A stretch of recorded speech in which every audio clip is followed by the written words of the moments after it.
Alright, we are officially live. Probably. Probably. That's always like the best feeling in the world right there. And let me put this up. And boom. I still want that music back. The real question is can they hear me? Because if it's just you talking, it's going to be weird. No, they can hear you.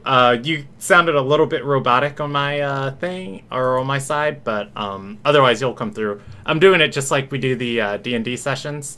So perfect. Okay, good deal. Yeah, I'll switch to that. I didn't think about this beforehand, but I'm gonna put some music on here, just for like background shenanigans. It's always so boring, just looking at a video of a person talking. Maybe I'll do that later. No, I'll do it now. Good. Music is good.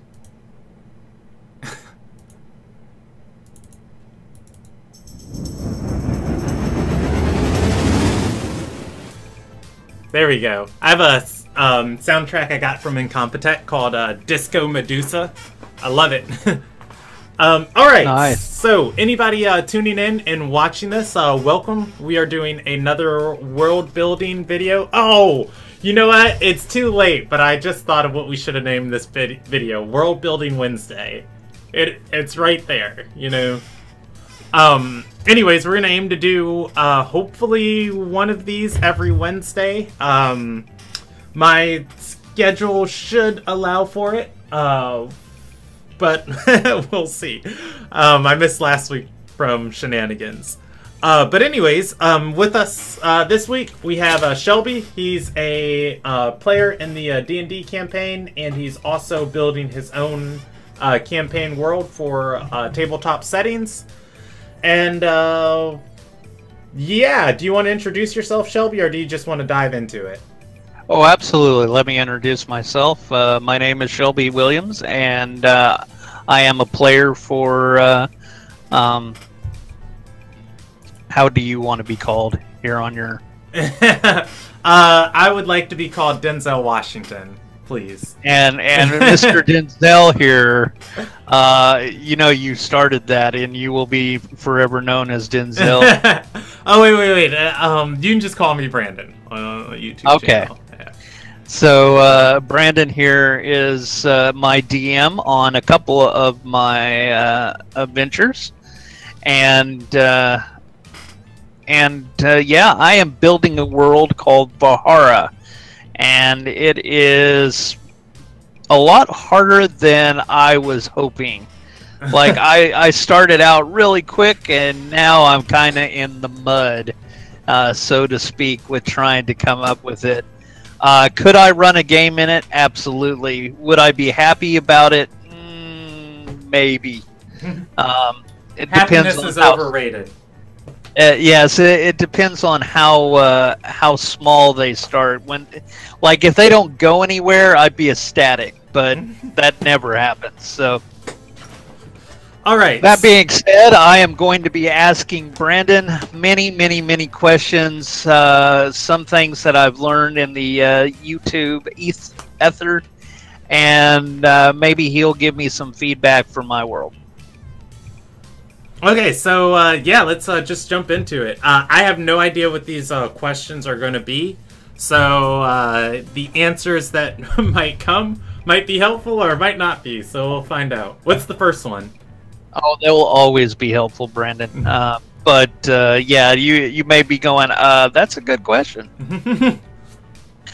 So starting out, there's a couple of things that's been on my mind recently, and the first one was I am a big supporter of YouTube content providers, especially on the D&D front. And some of my favorites, one of them is Matt Colville, or Matthew Colville. And Matt Colville is very successful in that, and he has a really good thing about world building and being a DM. But one of the things that he mentioned was talking about dead empires. Now, as kind of a segue into that, my world doesn't have a dead empire, and for reasons in the video Matt explains, I'm thinking maybe I kind of missed the mark, and maybe I should rethink that.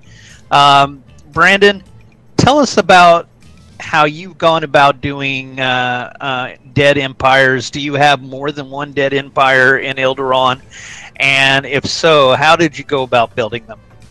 Okay, so I got 3 points off of that last part. I like halfway through you talking, I was like, ooh, I should probably be taking notes because my thoughts are going to come quicker than my brain can spurt them out. Alright, so the first thing, should you have a dead empire or not? One thing to look at with that is the origin of your world and where you're starting at, you know, in your history timeline. Because you don't necessarily need a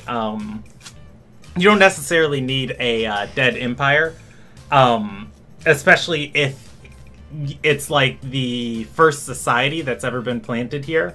You know, if you're talking the first 100 years of history inside your world, or even the first 500 years of history, there might not necessarily be, well, probably first 400 years might not necessarily be a dead empire. And some of the points Matt brought up in that world of just like all these great magical items and dungeons that exist in the world, and like what made them, what crafted them, and what left them behind.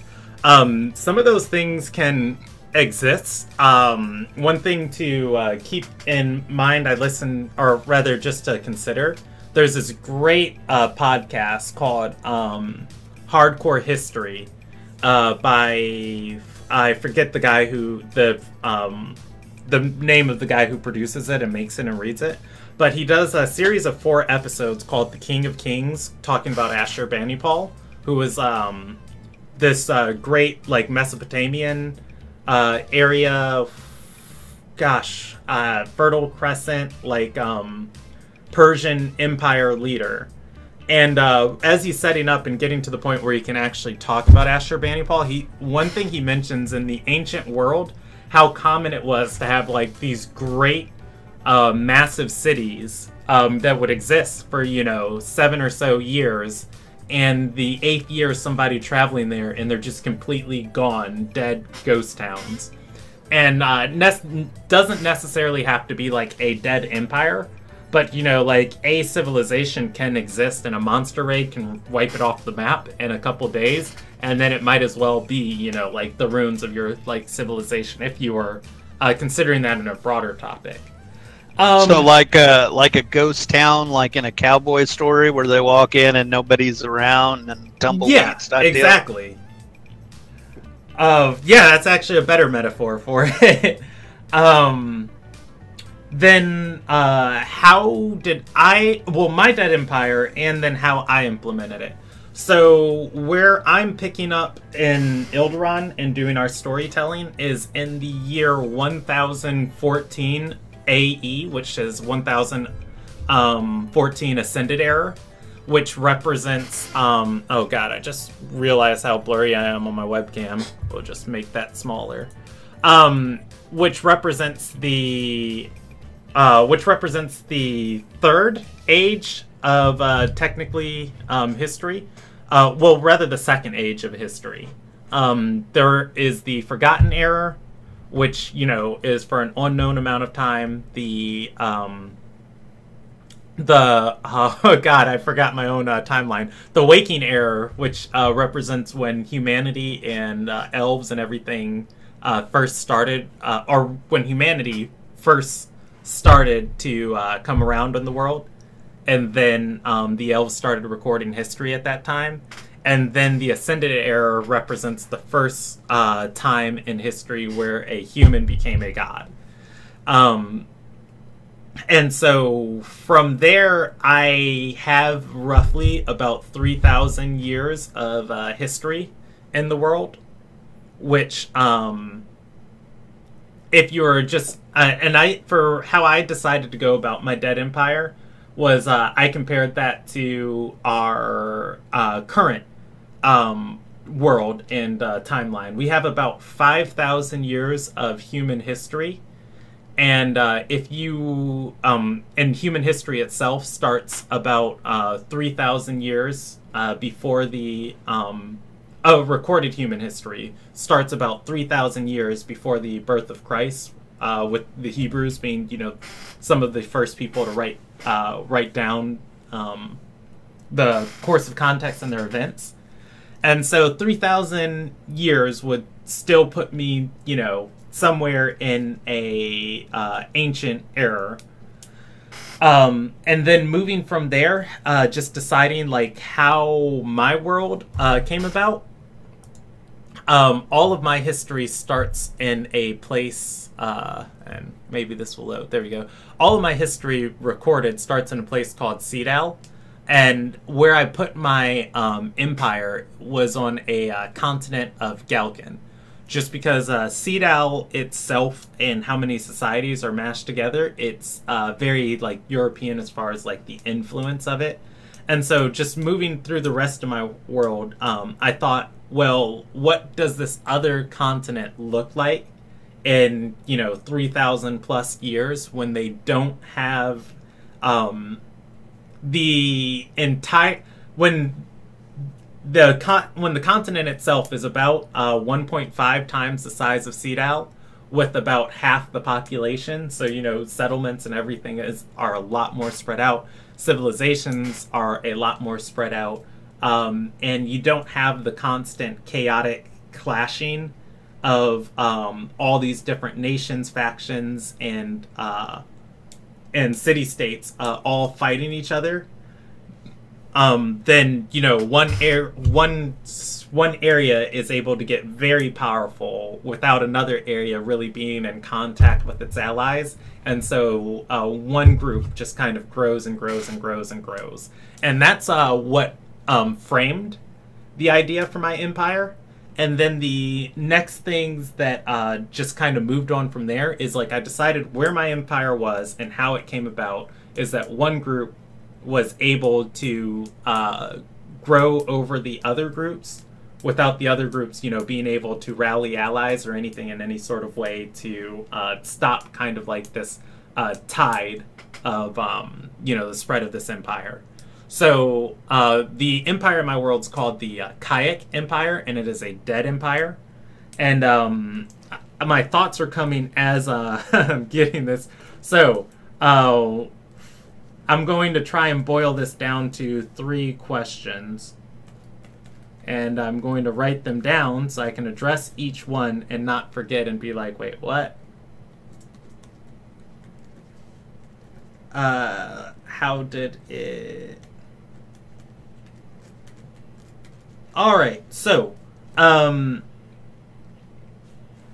when deciding, so previously, should you have a dead empire or not? This music's not repeating. That's so sad. Previously, deciding should you have a dead empire or not, that's something, you should come up with before you get to this point. But when you are placing your empire, so you want to look at like the area that the empire is going to be in, and then ask a couple questions of like what caused the empire to form, and then once you have that idea of like, all right, this is how it formed, you should ask, how did this empire maintain control or become an empire in such a way? And that was the next question for me. So if you're looking at this map of Galcan, the Kayak Empire stretched from the very bottom coast of Galcan all the way to the top northern coast. And just with that in mind, keeping control of an entire continent of people from coast to coast, in pre-medieval times, like how were they able to do this? How was it that they could bureaucratically handle and govern an empire like this? And so the next thing that that formed in my mind, just as far as like placing this dead empire in the world, is they had to be some sort of advanced type of society, intellectually, bureaucratically, and even magically, to just manage the logistics of having an empire that stretches coast to coast in pre-medieval times. So with that, I decided, the Kayak people were extremely magically advanced, and a lot of the things they needed to communicate via like all the people across their empire, they were able to do so with magical ley line networks. And then moving on from there, if you've like watched any of my other world building videos, I always say just keep asking why, how, why, how, why, how. So if they were, more magically advanced than any other society, on the continent, or, in the world, how did they become more magically advanced? And the answer to that how, I decided, there was a god of civilization, Diomedes, in my world, who chose the tribe who eventually grew and conquered the continent to be his like chosen people, and he instructed them and taught them all these new forms of magic. And so the god of civilization basically blessed this empire to rule from southern coast to northern coast. And then obviously it is not around anymore, and then asking, how did the empire break? The Kayak Empire, in my world, officially broke about 580-ish years before the campaign starts. Really about 700 years before the campaign starts is when they really break. But the empire itself doesn't crumble and completely demolish for another 250 years after their first attack. But anyways, Brandon, let me interrupt you there. In the course of your talking about the how and where, I had a similar experience to that, but I was actually creating a race. And that's kind of interesting that you would say that. It almost seems like when you're doing this ancient civilization, literally you're making an ancient race. And should you kind of keep that type of thought process and what they do, their mannerisms, that type of thing, when building this type of ancient civilization? Yes and no. Because one thing that you have to look at, the difference between an empire and a kingdom. A kingdom is mostly going to be one culture of people, whereas an empire is going to be, several nations together that are all under, the leadership of like one government. Like if you the Roman Empire is the only one that's coming to my mind. Oh, you know what? The Empire from Star Wars. It's, empires often grow to encompass multiple nations, multiple groups of people, multiple cultures, multiple societies, and then all of those, give tribute to some central form of government. There's a... And this isn't true as far as like every empire and kingdom, but there is an inherent amount of, I guess, tension with empires next to non-empire nations.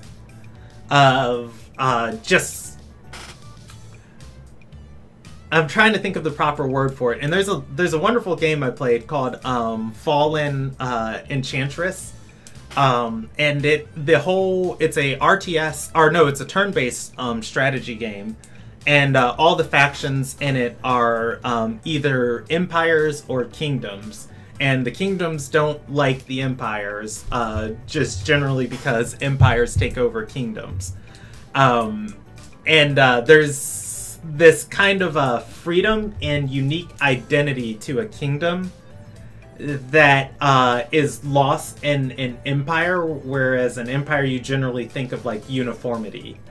But with that, you can think of, what's the race that, is the heart of the empire.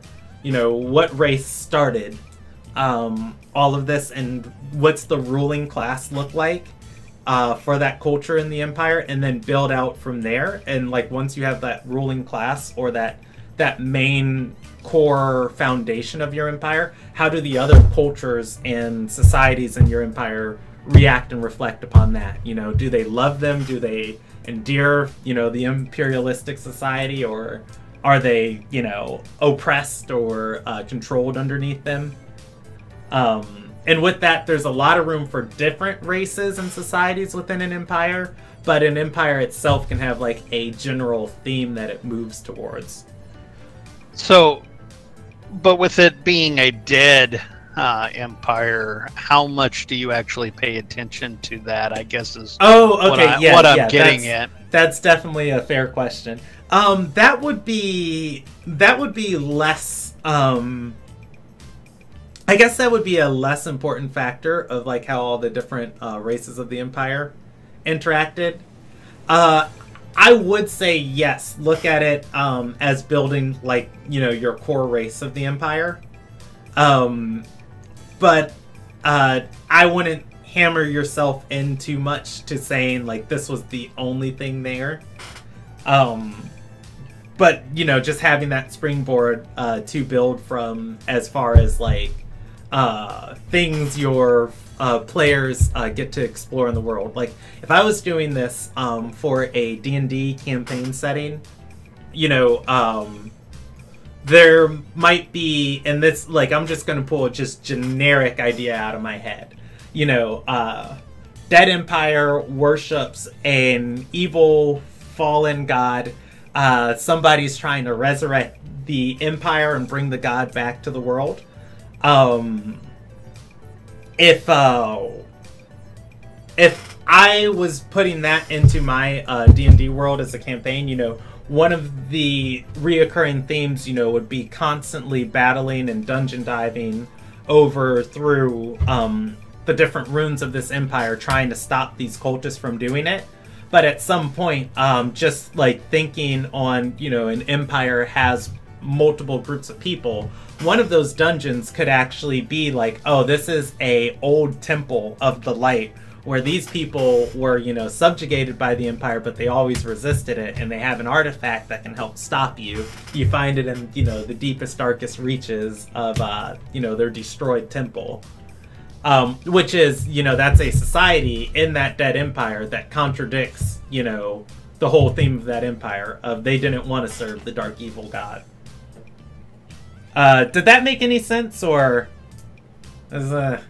I can clarify if you'd like. No, it did to me. I'm not sure on the followers. This is what happens when you don't give Brandon the questions prior to him talking, is because occasionally both of us go down different rabbit holes. As it were. But no, it does make sense to me. Yeah. Yes. You should see your empire as a culture and a race, and start from there. Okay, that's good. I guess you were talking about the three questions that you were answering before I interrupted you on that. Did you want to give us the other questions, or reiterate those three questions that you had? Wrote down. So, first question is, what caused the empire to form? How was it able to form? And then the second question is, if it was an empire, how did it stay such a powerful empire? How did it do the things that, you want out of your dead empire? If your dead empire is responsible for introducing a, oh gosh, I forgot that super strong hammer of Thunderbolts, the legendary one from 5th edition. If they were responsible for crafting that legendary item, how were they able to do that other societies weren't able to? And then the final question is, if it's a dead empire, how did it die? What was capable of, killing this empire? That was the one I was answering. Was for me, my empire, the Kayak Empire, it died because people, our nations from Cedal, started making colonies on Galkin, and the Empire did not want people colonizing their land, and they fought against these nations from Cedal. By the time this happens in the world, though, people from Cedal have been ascending into godhood, and Cedal has living gods to, protect their settlements and their has living gods to protect their settlements and their colonies. So it's not just an easy war that the Kayak Empire can push them out of. And so while they're fighting this head-to-head war with people from Cedal, an evil necromancer of sorts teams up with a dark god and goes and attacks the Empire in a completely different place. And so now they're fighting this two-front war. Basically, like it's a 1v1v1 three-person free-for-all, but it's really 2 against 1. And it's just a slow decline there of the Empire gradually losing ground and losing ground and losing ground until eventually something crucial is hit in the Empire and their magical network is broken and they don't have access to their magic anymore, and then the whole Empire crumbles because they're way too big to stay an empire and manage all their different cultures and societies without their magic. And that is, how the Empire died. And just, I guess I should suggest ideas for other people making dead empires. Things to keep in mind. There's always a bigger fish. If your dead empire is the biggest bad and it's a dead empire, obviously something has come along and been bigger and badder than your empire. You should always address that idea too, of that big bad. Otherwise, that could be a place to look to start your story of like, oh yeah, this empire is dead, and the big bad overlord now rules this realm, and that's where we're starting from. Or finding other reasons of how that big bad was like addressed before starting your story. Otherwise, there is going to be an issue in your world of this thing that was capable of destroying an entire empire is still around and thriving. Ways to do it, simply just suggestions off the top of my head. Natural causes is a great way to kill off an empire. Older societies that become stable societies, transitioning from like hunter nomads, when it know that you can only farm a land for so much time before the land needs to basically recharge. And doing so, like a huge empire could outfarm all their lands and just die of famine in 10 years. And then the next people settling there would, come by on the ruins of all of this stuff. Logistical reasons of why an empire couldn't stay together are normally the easiest ways to write dead empires into your world. I think that's I can go on more if you want to poke or prod any more, Shelby, but if you got another question, I think that's a... Oh yeah, let's go to the second part that I wanted to talk about. This is a spoiler for all of those who watch Critical Role. So if you haven't caught up with Critical Role, you may want to just keep it as it is and turn us off. Mm-hmm. Okay, so the spoiler is that one of the characters dies permadeath in last week's episode. Okay. My question to you, Brandon, is how, as a DM, how do you go about? I'm a softie, so when it comes to when it comes to me wanting to do a permadeath, I don't actually like to take that away from characters. Although in a storyline it would make sense for a DM, and I'm not saying that in Critical Role Matt was vindictive about it or trying to get rid of the character. He did what he said he was going to do. He attacked the character, and the character died because of that. Right? Okay. So it wasn't like he was trying to be. However, he could have pulled his punch, but chose not to because he said he was going to do it, and he did it. Right? Now, my question to you is, how do you deal with that? Because I would be a softie, and I would probably pull my punch. There are... Gosh, there's so many answers to this question. And I will try and cover as many as possible while trying to limit my brain vomit, if that...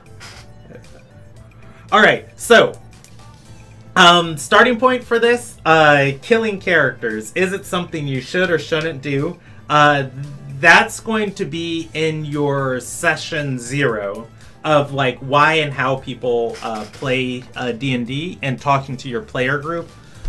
Is, you know, if everybody's there and they're really attached to their character and they're just there to have fun, play a game with their friends, you know, that's going to be talking, or rather, that's when you should discuss, like, with your players of how many like, what type of weighty consequences do you guys want me to impose on you? As a DM and with people that I bring into my current set of campaigns, the Eldorun Tales, you know, I like my players to know their actions have consequences.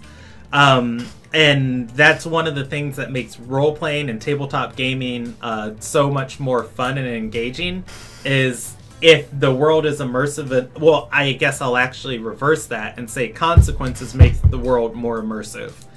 You know, when you do like when you slaughter a whole town in Skyrim and then you just turn off the game and restart it and then go sell stuff to the vendor that you needed to sell stuff to, whatever. But, like, you know, permadeath and actually dealing with consequences of, like, oh, I stabbed that guy.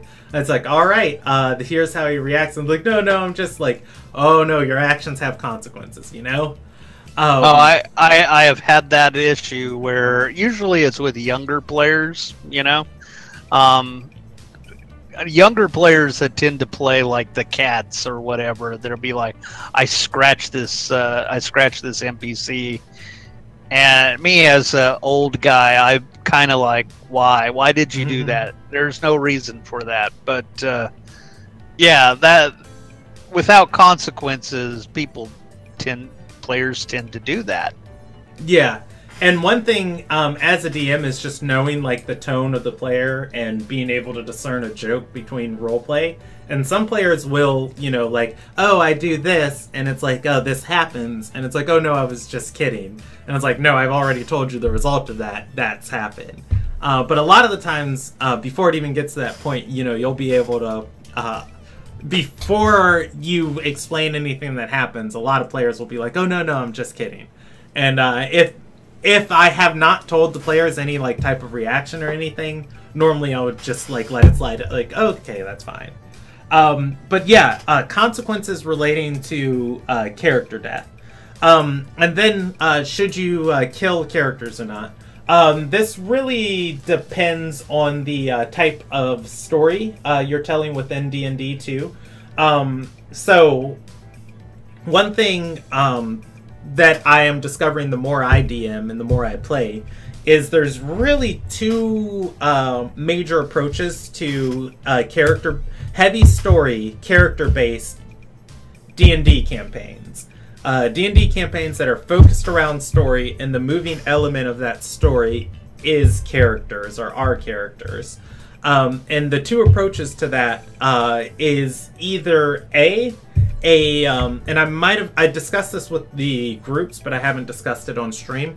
Either the DM will give a party an interesting NPC that has a story about them in the world that, you know, the whole party moves towards. Like, here's this character. She is a hidden princess from X nation. You know, you don't know that she is a princess. But the more you guys roleplay and interact with her, the more you find this out. And your D&D campaign revolves around her. And oftentimes that happens when players are not extremely invested into, like, the backstory of their characters or just how they fit into the world, but they are very invested into role-playing and enjoying the game and, you know, the story that the DM's telling. In that situation, a lot of the times it's going to be a lot less heavy of a moment of if you kill a player, since, you know, the storyline is not necessarily revolving around if player X finds their father or not, and then, you know, killing 20 sessions worth of development towards that point because player X is now dead and none of that story even matters. Because the story is hinging more on towards that NPC. And as a dungeon master, you can generally place that NPC in situations and push them in ways to keep the story moving. The other way is B, and gosh, I'm getting real long on this question, is B, that telling, you know, very interesting story driven by characters, but all of the interestingness is tied heavily to the characters and their backstory and how they fit in the world. In playing that way, a lot of your interesting dynamics come from just letting players roleplay with each other and the tensions and conflicts that arise from them finding out more about each other. In situations like that, you know, you're going to have a lot weightier moments of character death. Of if you kill a character, it's going to mean a lot more to a party. And one thing to keep in mind just when the party is moving towards situations is how necessary a character is to the storyline moving forward of your D&D campaign. Sometimes, you know, if everybody has every piece of the story, sometimes killing a character empowers and, you know, makes the story that much stronger of like, well, now everybody has a reason. And it does really hurt that that character's backstory doesn't, you know, get expounded upon, but it can be another element for the party. But let's say you kill a character that is very important to the story, or that, you know, a player is unhappy losing. One thing that is a habitual issue with D&D in every edition, well, not every edition, because I've only played 3.5, 4th, and 5e, and Pathfinder. It's not D&D. But one thing that's a problem with these editions of role-playing games is that death normally isn't as weighty as, you know, actual life. In most situations, for about 7,000 gold, you know, you can resurrect a player. And having that option for resurrection can become a whole quest line in itself of like, oh, we need to acquire these regents to resurrect, you know, Drowthor, our great paladin. And in order to get the regents, you know, we need to go here and talk to this person, or we need to dive into this dungeon and grab this to, you know, resurrect them. And that can become a whole storyline moving from there. The other thing is look for interesting elements talking with that player of just like, hey, okay, you are dead, but you know, obviously you're coming next week to, you know, show up in the role-playing game, and the story's not over there. Do you want to re-roll, or do you want to talk about options, you know, like for your character? And a lot of the times you can find very interesting options. Like I've killed God, I'm not going to count it. It's not many. I don't think I've killed more than 5 players. But, you know, one of the things of players dying, one player that was killed died by vampires. So, you know, his story then coming back to the campaign, he rose in the night as a vampire spawn, and he could feel the direction to his vampire master. And he knew if he ever went in that direction and talked to his master, he'd be under his master's complete control. And he wanted to find a way to eventually break that. And his his character came back to life, and now he had a new story and a new purpose for moving forward. Other elements. That was neat. Yeah. Other elements, I had like 2 more on my brain, but talking about that last one, it just kind of like dinked out. But there are plenty of ways to have like an interesting character after death. Deals with gods is always an interesting thing if you are in enough of if your storyline revolves around or is important enough to harbor like a god's attention. And if you're dealing with characters that are between like levels 8 and 14, wouldn't be much of anything for warlock patrons or gods to say like, oh, hey, you died, but before you go on, I need an agent in this world to do X for me. I'll send you back, for if you promise to do this for me. And then, again, you get a whole storyline out of just that. Should every character that dies come back? I would say definitely no. Oh, and I remember the other thing that I was going to say. So, depending on the type of campaign you're running, if you're running an urban campaign, if you're running an uncivilized campaign, like No Civilizations out in the wilds, you can create situations to handle character death too. So, one thing that happened in the Ilderon Tales that I had a brief idea concerning that didn't get to come to fruition. A character by the name of Halzik walked off with an NPC that completely planned to kill him. Another NPC, unbeknownst to Halzik, followed him, not trusting the other character who was planning to kill Halzik. And so the character finally gets Halzik alone and enacts her plan to kill him and knocks him unconscious, and the character doesn't know what's happening during his death saving throws. That is the pinnacle moment for handling character death, is stop telling a player what's happening to their character while they're unconscious. The rest of the party, can do something about it. But oftentimes, a player can, a character can go unconscious, can, go into that death saving zone and not know anything of like what's happening to them. And then next session, you can open it up with like, oh, well, this person found you and dragged you, to safety.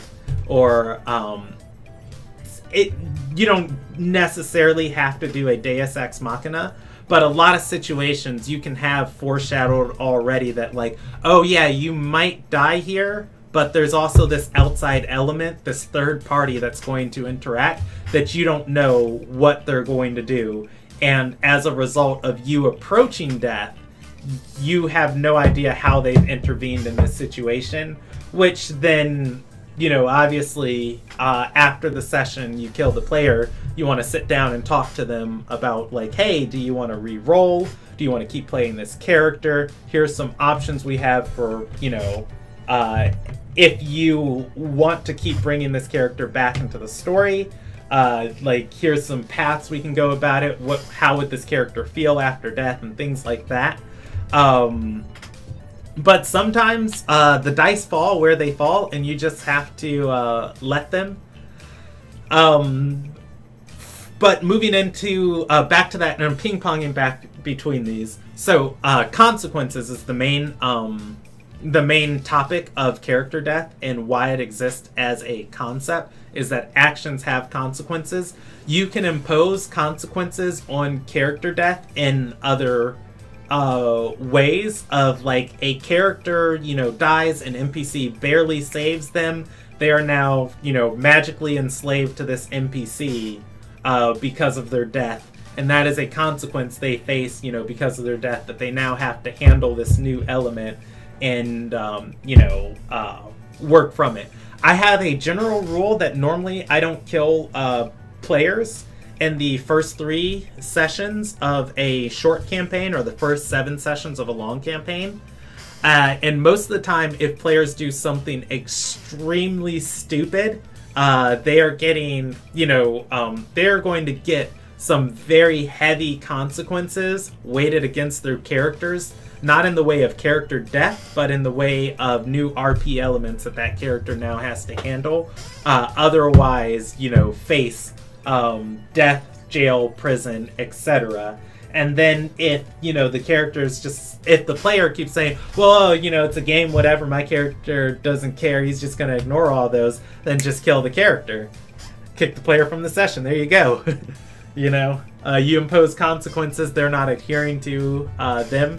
There's if most people who don't want to play with character death or any form of consequences don't really want to play a role-playing game, They want to play a video game or a board game that, they can just keep rolling the dice at, or, starting over, or just killing the things they want to kill.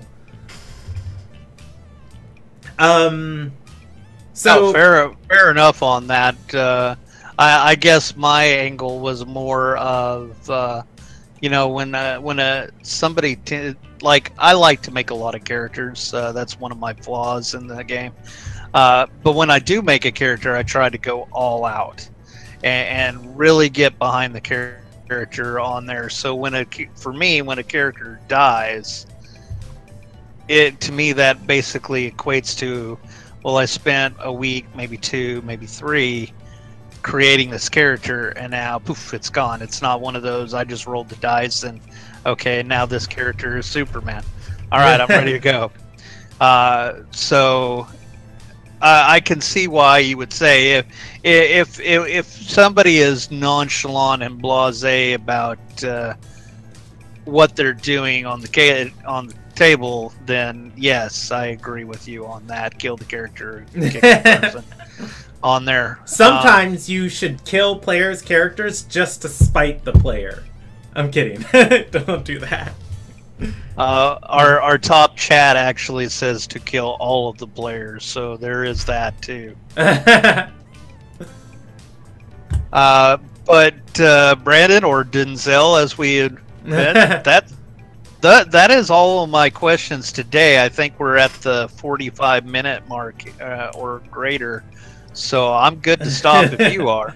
Yeah. Write down some more, and I promise next week I'll answer them quicker. I have a problem of spewing out the word vomits. So. Not a problem. I think we learned some stuff today. All right. Thanks, Shelby. Thank you for everybody who's watching. Close the thing.